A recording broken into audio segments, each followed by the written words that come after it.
Question. Write 9 table from top to bottom and bottom to top. 9 table ni top to bottom రాయాలి, అదేవిధంగా bottom to top రాయాలి. అంటే 9 1 జా 9 నుంచి 9 10 జా 90 వరకు రాయాలి. అట్లే 9 10 జా 90 నుంచి మళ్ళీ 9 1 జా 9 వరకు రాసి దీన్ని మెమరైజ్ చేయాలి. ఎక్కడ అడిగితే అక్కడ వచ్చేటట్టు ప్రాక్టీస్ చేసుకోవాలి 9 టేబుల్. నెక్స్ట్ క్వశ్చన్ 102 క్వశ్చన్ చూడండి. 102 question. What is decimal point? Decimal point అంటే ఏంటి? డెసిమల్ పాయింట్ అంటే ఏంటి? The dot separating the whole number and fractional part is called as decimal point. Decimal point అంటే ఏంటిది? హోల్ నెంబర్ని మరియు ఫ్రాక్షనల్ పార్ట్ని, ఇవి రెండింటిని సపరేట్ చేసే నెంబర్ని ఏమంటారు? డెసిమల్ పాయింట్ అంటారు. హోల్ నెంబర్ని ఫ్రాక్షనల్ పార్ట్ని సపరేట్ చేసే నెంబర్ని ఏమనాలి? డెసిమల్ పాయింట్ అంటారు. డెసిమల్ పాయింట్ అని అనడం జరుగుతుంది. డెసిమల్ పాయింట్ అంటాం. సో ఇక్కడ చూడండి, డెసిమల్ పాయింట్కి సంబంధించి whole number and fraction. Whole number and fraction is called as what? Decimal fraction. For example 2.316 ఉందనుకోండి.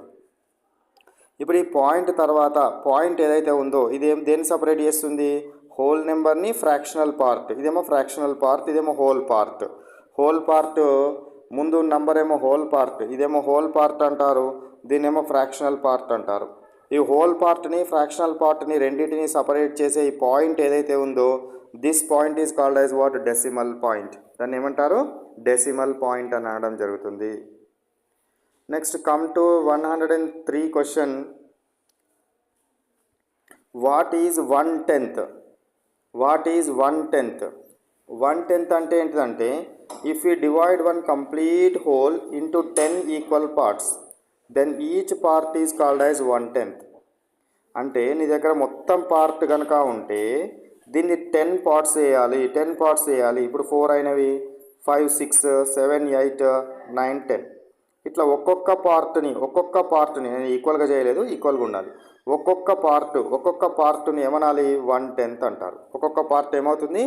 1/10 అంట. అంటే ఏదైనా ఒక మొత్తం పార్ట్ని 10 సమాన భాగాలు చేస్తే ఒక్కొక్క భాగాన్ని 1/10 అనాలి.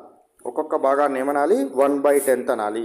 If you divide one complete whole, ఒక కంప్లీట్ హోల్ మొత్తాన్ని దాన్ని ఎన్ని పార్ట్స్గా చేయాలి? 10 ఈక్వల్ పార్ట్స్గా చేస్తే each part is called as 1/10 అని అనడం జరుగుతుంది. నెక్స్ట్ది write the decimal fractions. Decimal fractions అంటే ఏంటివి? పాయింట్ తర్వాత ఉండే ఫ్రాక్షన్స్ ఏవైతే ఉన్నాయో వీటిని ఏమంటాము? డెసిమల్ ఫ్రాక్షన్స్ అనడం జరుగుతుంది. డెసిమల్ ఫ్రాక్షన్ అనడం జరుగుతుంది. పాయింట్ తర్వాత రాసే వాటిని డెసిమల్ ఫ్రాక్షన్స్ అంటారని గుర్తుపెట్టుకోండి.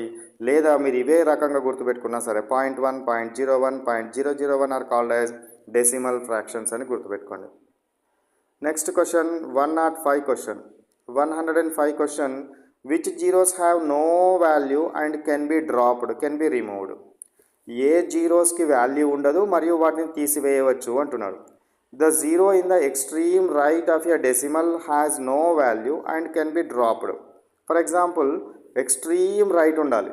4.3680 ఉందనుకోండి. ఈ జీరో అనేది ఎక్స్ట్రీమ్ రైట్లో ఉంది. దీని తర్వాత వేరే నెంబర్స్ ఏం లేవు కాబట్టి ఈ జీరోని మనం తీసేయచ్చు. ఎప్పుడు పాయింట్ తర్వాత వచ్చేది తీసేయాలి. పాయింట్ లేకుండా ఉంటే లాస్ట్ జీరోకి తీసేయకూడదు. ఎప్పుడు తీసేయాలి? పాయింట్ తర్వాత జీరోస్ కనుక ఉండి ఆ జీరోస్ లాస్ట్ జీరోస్ అయితే వాటిని రిమూవ్ చేయొచ్చు. ఫర్ ఎగ్జాంపుల్ ఇట్లా ఉందనుకోండి, 4.3608 ఉందనుకోండి. Now can we drop this zero? No, drop చేయడానికి వీల్లేదు. ఎందుకు? ఇది చివరి జీరో కాదు. ఇది జీరో తర్వాత మళ్ళీ వేరే నెంబర్ వచ్చింది కాబట్టి అప్పుడు డ్రాప్ చేయొద్దు. జీరో తర్వాత వేరే నెంబర్ రాకపోతే అప్పుడు ఆ జీరోని డ్రాప్ చేయొచ్చును. ఆ జీరోకి వాల్యూ ఉండదు, ఆ జీరోని డ్రాప్ చేయడం జరుగుతుంది అనే విషయాన్ని గుర్తుంచుకోవాలి.